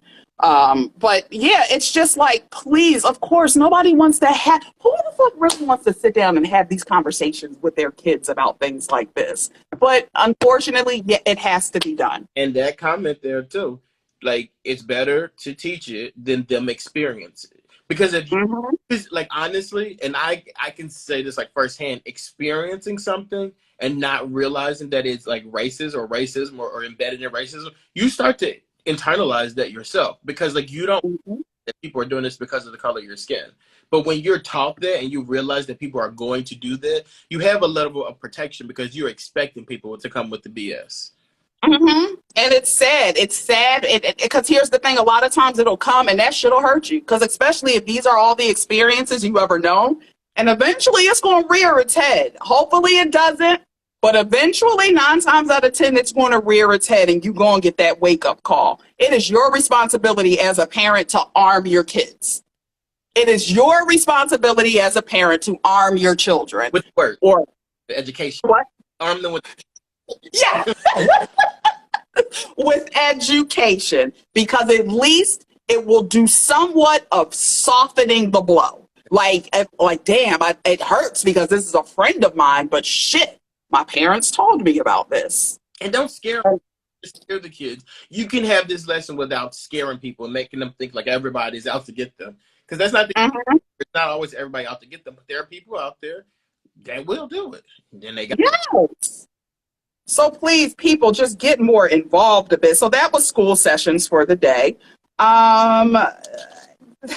Child, usually this is like cuffing season. People are looking for somebody that they can lay up with because we need a winter blankets. Well, yesterday hell broke loose in celebrity marriages because they said F a cuffing season. Out of here. Done. Tom Brady and Gisele Bündchen. We saw this coming though because well, allegedly with them, they just said they hired divorce attorneys. Yeah, they're all doing this for publicity, but we do know that there have been issues in this marriage for a while now, all stemming from Tom retiring and then a few months later unretiring himself and saying, "Oh, it is too much." Ain't nobody signed up for this.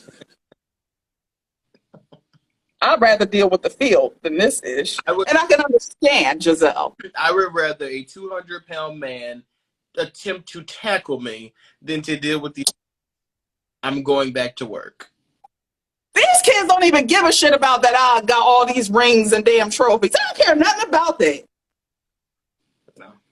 I'm going where I'm loved and appreciated. Going back to where I'm loved. Yes. Because this ain't it. And Gisele said, and no, you won't. I put my somewhat career on hold for a bit because of you. Spent these time raising these babies. You're retired. This is the second half of our lives. We're a family unit. So, of course, she said, oh, the fuck up. Get your ass in this house with these kids. Because, like, I mean, don't leave me in here alone. Because of I really do think she wants to spend time with him. To me, it seems like she wants to spend more time with him. And it does seem like he wants to spend time with them, too. I just think that Tom is like... So I've quit a job recently, well, last year, the April, whatever, that I loved. And it was really me to get over not being at that job and not being associated with that job and everything. It was difficult to do it. I can understand wanting and even going back to that job that you loved or whatever. I get that. I totally understand that. But I don't think that you could do that at the detriment of your family, though. Like you kind of have to at some point start to put. Somebody, Ali Kipper said, nah, he want like 5 more rings. He said, okay, so why you and them kids ain't come with 5 rings? When I retired and I came home, it should have been 5 rings sitting there waiting for me. Y'all just ain't measure up. Y'all couldn't cut it. And the celebrity may play a part in this too, because like if you are on the field, you're Tom Brady. But when you're home, you dad or husband. You know what I mean? Like that.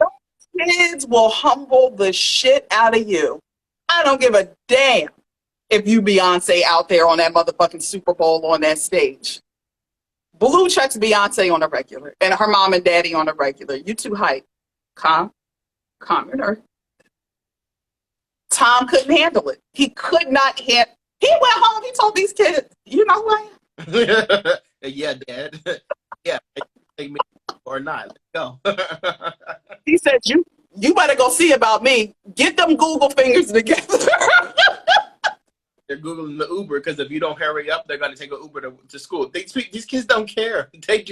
Kids don't care. Family in general, like literally do not care about what you do for work. When you are here, your family, it's the Olive Garden. When you're here and your family, we don't care. I don't care if you both. What does that do for me? And just give me my money so I can go. Give me my allowance. I got things to do with my friends this weekend. Kids coming to the house. Okay, friends coming to the house. What you worried about them for? They ain't nobody. And that's another thing with Tom Brady too. Like your family has an established life and schedule that like doesn't include you in it all the time because you weren't there. Like you were other places, you were traveling, like you had other things to do. And now that you're here, he's probably looking like, hey, and we doing movie night, and the kids was like, oh nobody. It's taco night. We out. Austin Andre mom said he was at home like, what do I do now? He missed the plane. Get your ass in that backyard. You a quarterback. You damn near just threw the ball anyway. Get your ass out there and throw them ball with them damn kids. That's what a daddy is supposed to do. And we got money. Pick a place on the map. You want to throw the ball to them kids at any place you want to go to on the map.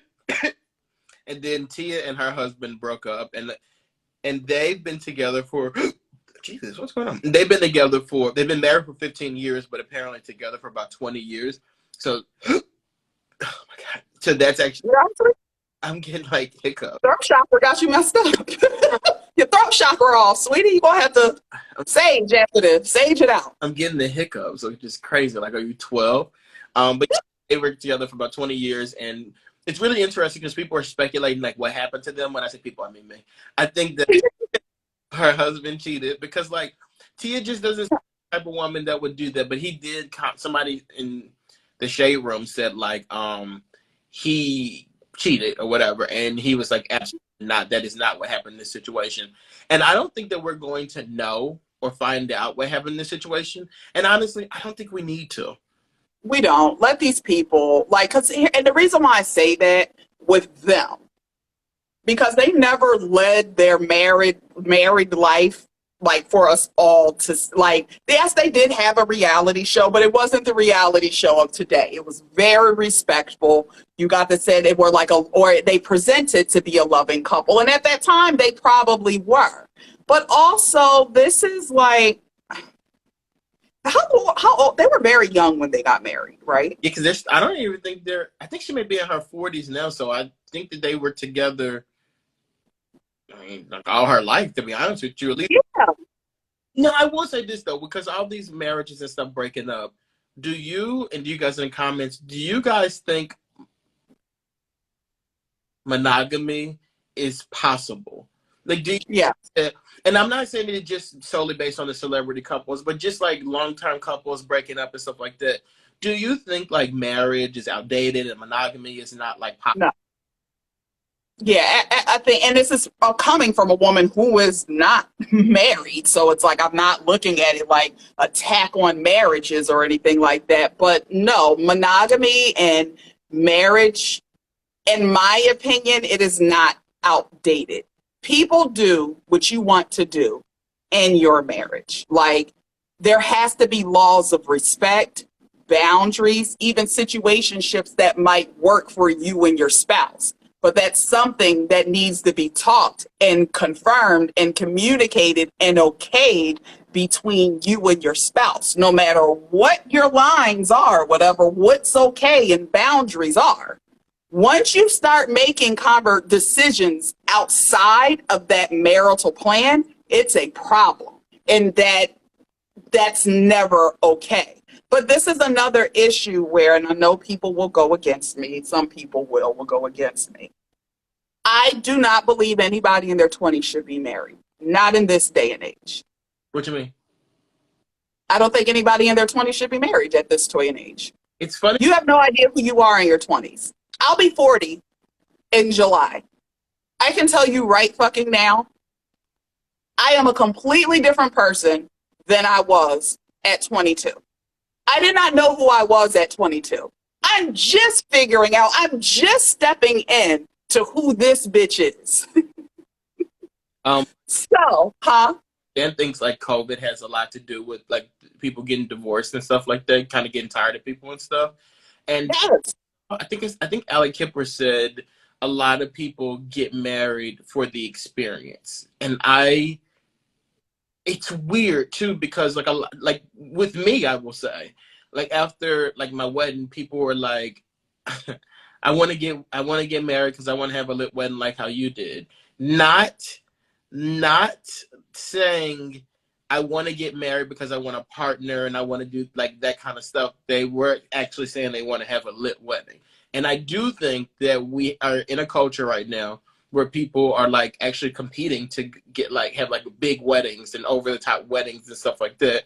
And it has nothing to do with like love, to be honest with you. It has a lot to do with the fact that you want to show off and you want people to see that part of you. And I don't agree with it. I don't agree with that at all. I think that if you're going to get married or whatever, like have the best wedding that you possibly can. Absolutely. But I don't believe that you should get married for. If you're determining. We would always. Wait, you went out. Oh, okay. My biggest thing, I've always said that like. Sorry, I got a call in the middle of it. My biggest thing was always, I always said, and I always say to people, I am planning a marriage, not a wedding. Thank you. Not a wedding. And I'm like, and I was always adamant about that. And like when we talk to our therapist, we're adamant about that. Like that is important to know that we're getting married because when this wedding is over, the wedding is over. And then the real world starts. You're planning your fucking life and the person you marry off of a party? But a lot of people do that. A lot of a party. And I'm always so adamant. I'm like, the wedding that you see, the wedding of ours that you saw was 100% fake. Like you did not see me get married. Like nobody saw me get married. Like nobody saw it. What you saw was like smoke and mirrors. It was staged. It wasn't real. It wasn't legal. None of that. Like I was married before. Thank you. I was married before I went to Mexico, and we had a very private ceremony with only us two and the preacher. That's it.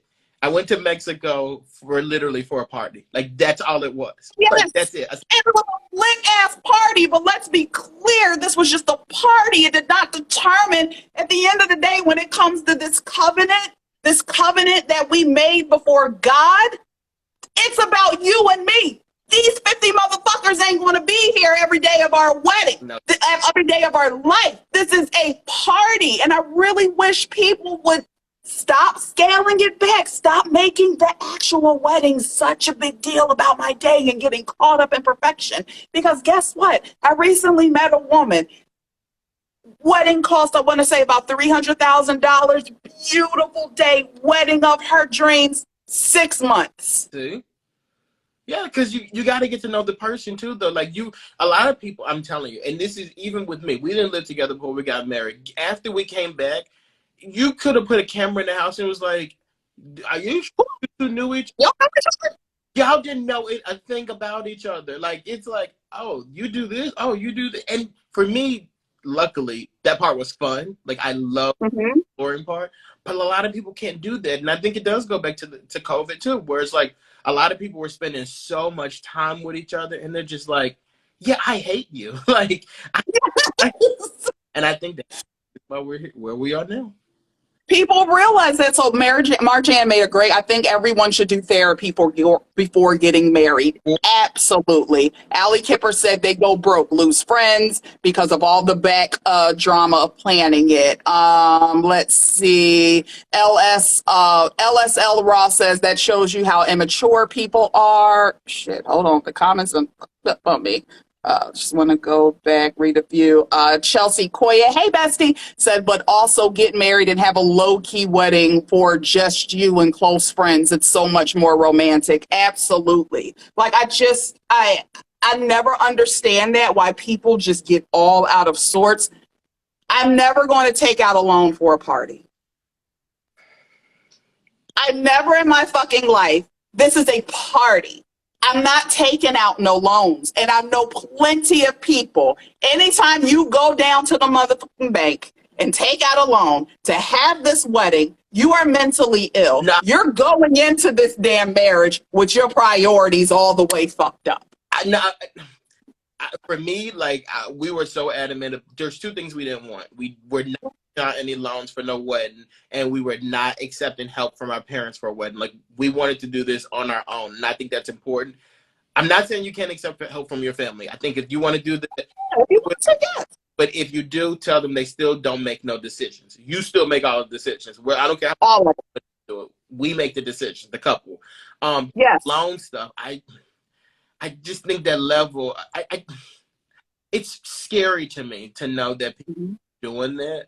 Because like it's like why can't you it just feels like I don't like that pressure that people put on themselves to have like this wedding or whatever, that they're going to the point where they're going out and taking out money that they don't have to pay for it. I would pray that people would stop doing that, because I don't think that helps you. It does not help. You are going in. You already are going into your. Now we all have our own debts, but you're already going into marriage with debt together. Like, what kind of sense does this make? Now, let me ask you this, because I saw this question come up. Would you charge people to attend your wedding? Are you? See, now you get on my nerve. Well, think about it though. You get on my nerves. Think about it. In lieu of a gift, like you don't have to give me a gift, but there is an entry fee to get into this wedding. And the post that I saw about this, it said, you pay entry fees to do everything else. You pay entry fees to go to clubs. You pay entry fees to go to, like, other places, whatever. This is a place you're coming in there. You're going to get unlimited drinks, and you're going to get a meal, and you get a party. You get the party, you get the meal, you get unlimited drinks, and you don't have to bring a gift. Would you then cut the check for $200? Bring my fucking gift, or drop $150 in an envelope per guest like you're supposed to, or even, listen, my checks ain't cashing like that right now. I know it's supposed to be comparable to the amount of the plate, but ain't nobody tell y'all to get a motherfucking wedding where each plate was $500. You gonna take this $150 and you gonna get you gonna go. So for me, when I saw it, I said, I'm not opposed to it. But I also had a destination wedding, and guess what? Y'all paid to come.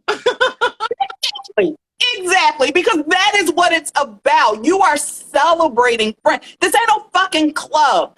Live in Miami, live on Sundays in Miami. Why would you even compare that to your covenant before God? Because ain't nothing godly like happening on live. Is like a party-like atmosphere. If a person said to me, hey, you can come to my local wedding, but there's a $200 entry fee. No. Like you and your plus one, like a $200 fee, I would do it. Because I'm going to give you that as a gift anyway, and if this is something that you're requesting. No. There's no. You tell me now, I'm all for, because you do have some people where it's like, oh, what would you like? What's your registry? And I'm all for, you know what? Actually, we really not wanting gifts. We would rather have financial money, which is fine anyway, because I'm the type 9 times out of 10, I'm going to bring you a gift and I'm going to leave you an envelope of something. So for you to say that, that's great, because you were going to get money regardless. But I wish if you sit here and said, hey, I'm sending you a invitation, I get in the mail, I'm so excited, and I see there is a $200 entry fee to get in your day. I don't know. I'm into it. I would pay it. This is your day. This is your day. This is not my day. I wish have it, because guess what? The wedding's still gonna happen without me. With or without me, it's still gonna happen. And it's sad because I probably would have given you more money had you not did the finesse talking about an entry fee. Now you done really fucked up. There's one more thing I want to talk to you about. You won't see it as on. He said we agree. Like, we very rarely agree. He's ridiculous. Like, he'd be saying the wild. One of the things he said, like, and I can't get over this. He sends me this thing about like cooking, right? And it's like Americans cooking and Jamaicans cooking, whatever. And he goes like, who cooks better? And I'm like, Americans obviously cook better than Jamaicans do. Like, the only thing y'all do is burn. Blasphemy. No, they Blasphemy. bananas and overseasoned chicken. That's all Jamaicans do. And pile on rice and peas. Like, that's all y'all do. Now I just got a couple years ago I got my 23andMe and no Caribbean came up, but I'm offended for them because of that shit that just came out of your mouth. You need the shit slapped out of you for even like saying that blasphemy. If you got your Caribbean and me back, I mean your 23andMe back, and they say you were Caribbean, would you then say, I'm making an announcement, I'm Caribbean now?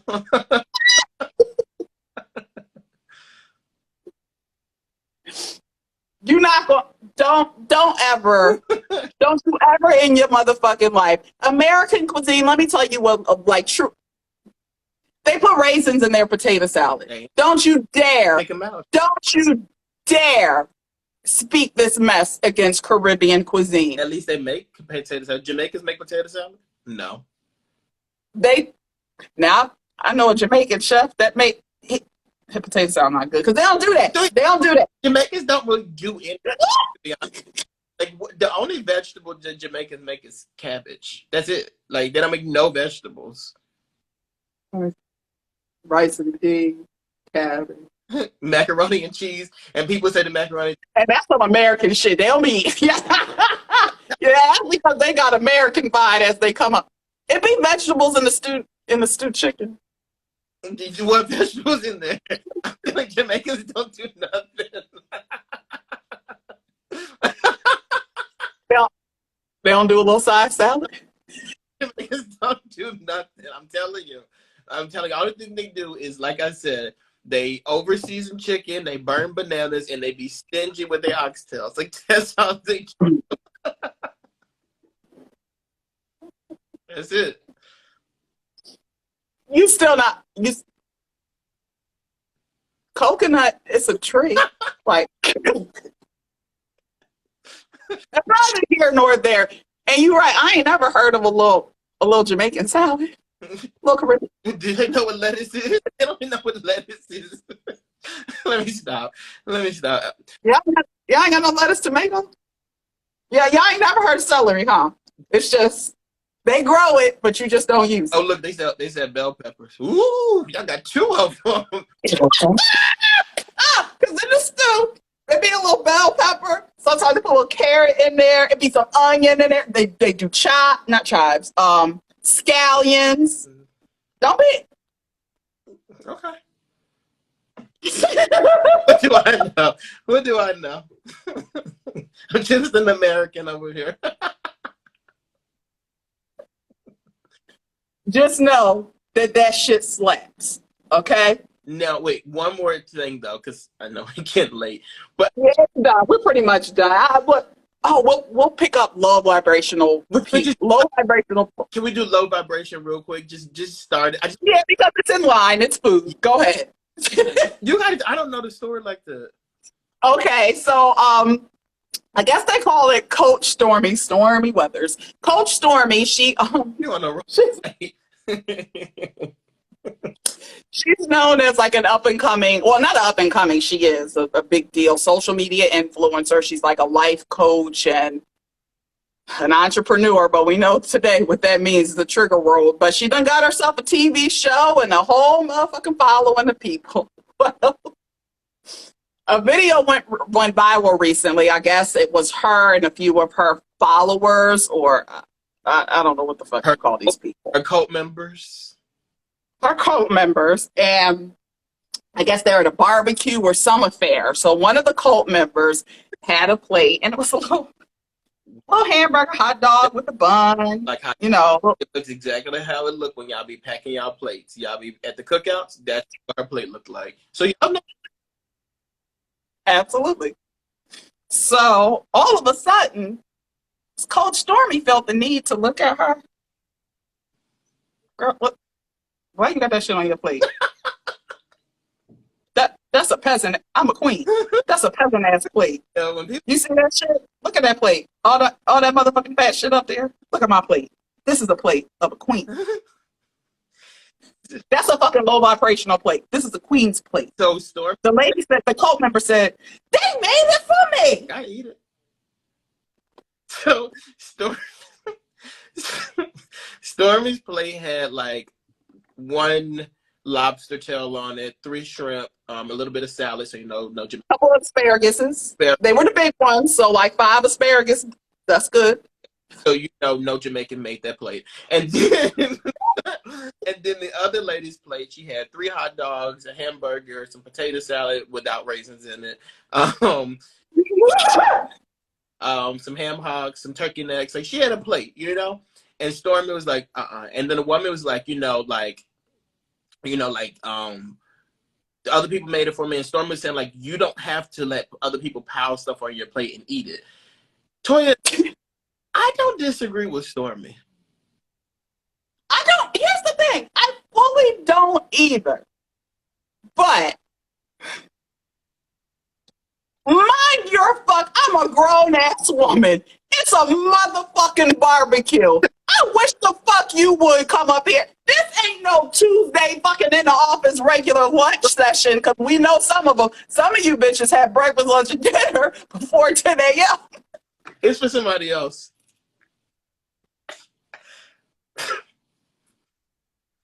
I think I'm getting a cold.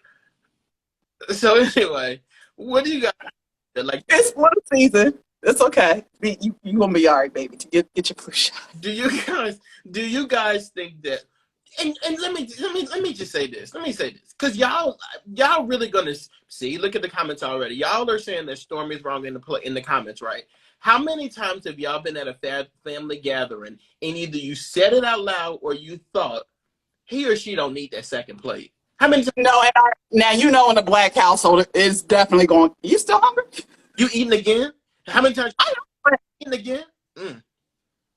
Or how many? Stomach must be a pit in there. How many? You got a tapeworm in you. How many times have y'all heard this stuff? Stormy ain't. You got a tapeworm? She ain't saying nothing that you haven't heard before. I think the issue though is that the cult member let you record. There he got with the recording again, and she got up there and said, "Stormy, she challenged me to do better." You are hungry. Eat the hungry as hell. If I'm hungry, I'm gonna eat. That's what I'm gonna eat. Wait, Austin underscore Andre's mom said you can't say that. Now she's my cousin. Now say what? Can't say what? You eating again and all this stuff like that. And that's a lie. Because they be saying that in our family. Every black family, every black house in the U.S. of A. If you haven't heard it, you ain't grow up around black people, and we just gonna leave it at that, because it ain't no fucking way you ain't got no ignorant ass aunt. But you know who be saying stuff like that? Who? Me. Why y'all so much for it? Like, why y'all eating so much that you? I'm telling you, like, I am one of those people. I'm not a pile on the plate kind of person. At Thanksgiving, when I be seeing y'all with y'all low vibrational plates, I be like, ooh, you'll eat all that, and y'all be bragging that you about to eat all these plates and stuff. It's like, well, that's not needed. And this is another thing. I'm glad that you brought that up. Can y'all please not? We don't need to see y'all motherfucking plates this Thanksgiving. We all have food. Hopefully, if you're blessed, we know it's hidden, because especially some of y'all plates. Where that piece of paper? Like, low vibrations, low. Somebody posted something last year. That motherfucking turkey. God damn. Wait, can I say this real quick? Guys, I promise I'm not like a racist kind of person or whatever. But the plate sharing thing, and I could be wrong here. You guys look, but I really feel like the Thanksgiving, I'm cooking for the family. I always thought that was like a black thing. I really did. I always thought that was like a black thing doing that. I've seen my white friends post plates lately. What the fuck do y'all be eating? No, seriously, I was looking, I was just like, ain't no way. You eating. Did you make the food with motherfucking bricks? Was that part of the recipe? Like, I'm not understanding. Like, how did you get that consistency to be so dried the fuck out? No flavor. And No, like from the picture you've posted, you sat there and you said, yeah, mm, mm, I can't wait to get this out. and also like who mixes? First off, it's just another thing. I can tell when people be eating out of cans too, and y'all be eating out of cans, and y'all be putting those canned string beans. First off, you should never be eating canned string beans and canned corn and a little slice of turkey on them. What is that's low vibrational too. Hella low vibrational. Hella. And look, and a lot of times they paste don't even be packed. Ain't no packing on that plate. Look, little scarcity. Motherfucking food taste and look like wood. And y'all, the fuck? For the dinner roll. Dinner. Wait, Y'all didn't even get Hawaiian rolls. one more FOMO. FOMO. Look, don't let fear of missing out make you post them plates. Don't do that. Don't do that. That's another thing for black people. Please stop buying motherfucking greens in the bag. Please stop. Like the pre-cut. It does not take that fucking much extra energy to tear the damn green leaf from the stem. Please stop doing this. And they be getting them glory greens too. They be in that can like that. Can. And just because there's a black woman on the can, don't mean the green's gonna taste good either. Stop. It.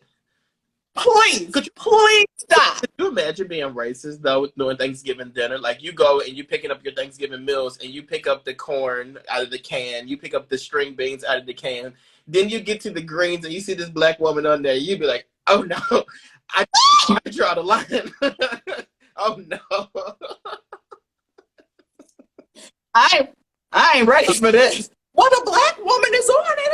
It's good. Oh, today I was in the mall today, right? And I'm not gonna say the brand, but I went past a cookie shop, right? And I got cookies from there.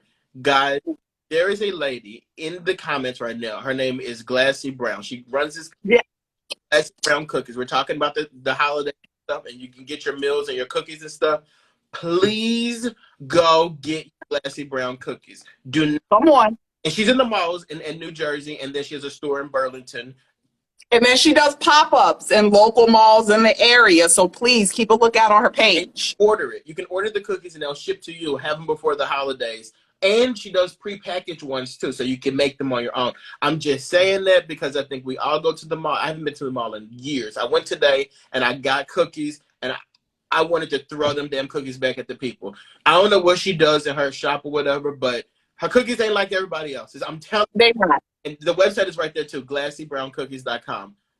Yes. Do yourself a favor and get those cookies. Even if you have you a low vibrational plate, it can still get you some cookies. You can save it on the back end. It can be saved on the dessert. You can't half step both though. The meal is shitty, but them desserts gonna be popping. Glassy Brown cookies, pumpkin pie, berry pie, whatever y'all be making. Apple pie. Oh, they love apple pie. Yeah, you know she got. I still Darlene, baby. I still ain't get the apple pie. I need that one in my life. The motherfucking cookie look like a real pie. Where you gonna get that? Well, you said everybody else gonna start copying it. You know how you do.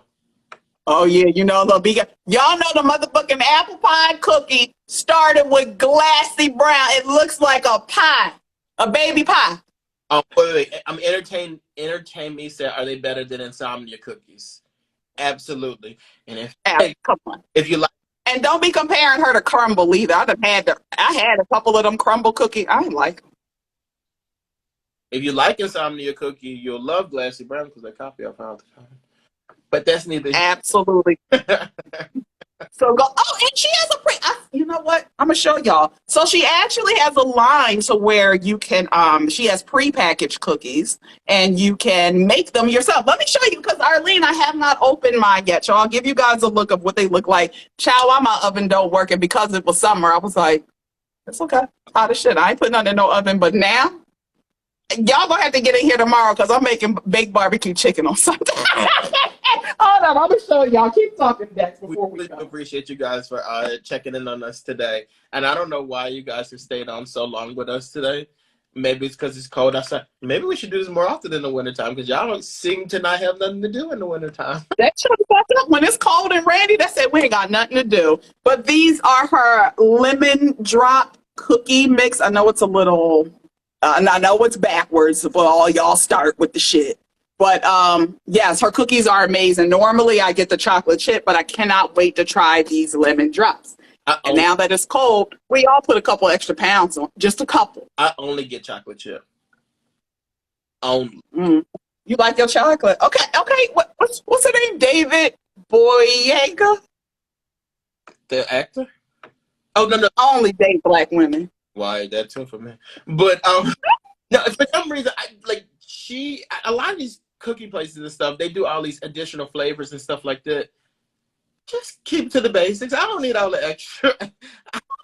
Sometimes y'all niggas get way too inventive. Just keep it classy. But follow her page, y'all will see she be making some stuff. Like it's like a cookie lab, if you will. Like she'll make like stuff in their kitchen. Like it's yes, glassy brown cookies. Go check our girl Arlene out. Yeah, this has been an amazing show. Of course, we never get through all of our topics because we just be bumping and y'all be egging us on because in the comments y'all be joining right into the chaos. So that's y'all fault too. We can't stay on track. But seriously, as usual, thank you guys so much for spending your time with us because we know all these motherfucking channels out here, everybody goes live every 5 minutes. You could spend this hour and whatever change anywhere else, but you chose to spend it with us. Yeah, y'all did not want to watch those low vibrational shows tonight. Or eat them low vibrational plates. Being around with some low vibrational people. Entertain Me had she said, what topics do you have? But we gotta by then it'll be over. Just the rap girlies going on there. All them arguing with each other. Yeah, and honestly, we really don't have to recover that. But if you guys would like an update, you can always check in. Catch the latest episode of Bro Talk Live. It can be found on YouTube and Facebook. And our guy, Jason, FK Urban, does the thorough breakdowns of the rap mess. Yesterday, before we got started on the show, he goes, I got a breakdown because nobody breaks it down like me. And I'm like, hey, well, he said that on the show, and I screamed. This is why you can't give people like this a compliment because they don't know. Oh, yeah, same time next week will be 6. I mean, we may not be this long next week, but tonight we got to talk. But 6 o'clock on Wednesday, next Wednesday, we'll be here. Yes, I want to say how it's shaping up. We always tell y'all between Monday and Wednesdays, but as we grow, our situationship is growing. So I feel like you guys will start to see us primarily on Wednesdays, but more treats to come. But go ahead and take them out, Dex. Guys, look, our following, it may be small, engaged, and we appreciate y'all each and every week coming to fool around with us. We love you guys, YouTubers. Please, if you haven't, we love our IG users, but if you haven't, please head on over to the YouTube and subscribe there. Eventually, we said it before, but our numbers are growing, so the goal is to eventually take it on over there. Yes, mahalo. I might be saying that wrong. Nui, excuse me if I'm wrong saying that, but thank you for giving us that good love for Hawaii. Thank y'all for always tuning in. YouTube, you can be found chocolate.divinity. Go on over there and see us, y'all. We love you, and see you next week. Bye, guys. Bye. Well, why can't I never turn this shit off the right way? It's like this forever.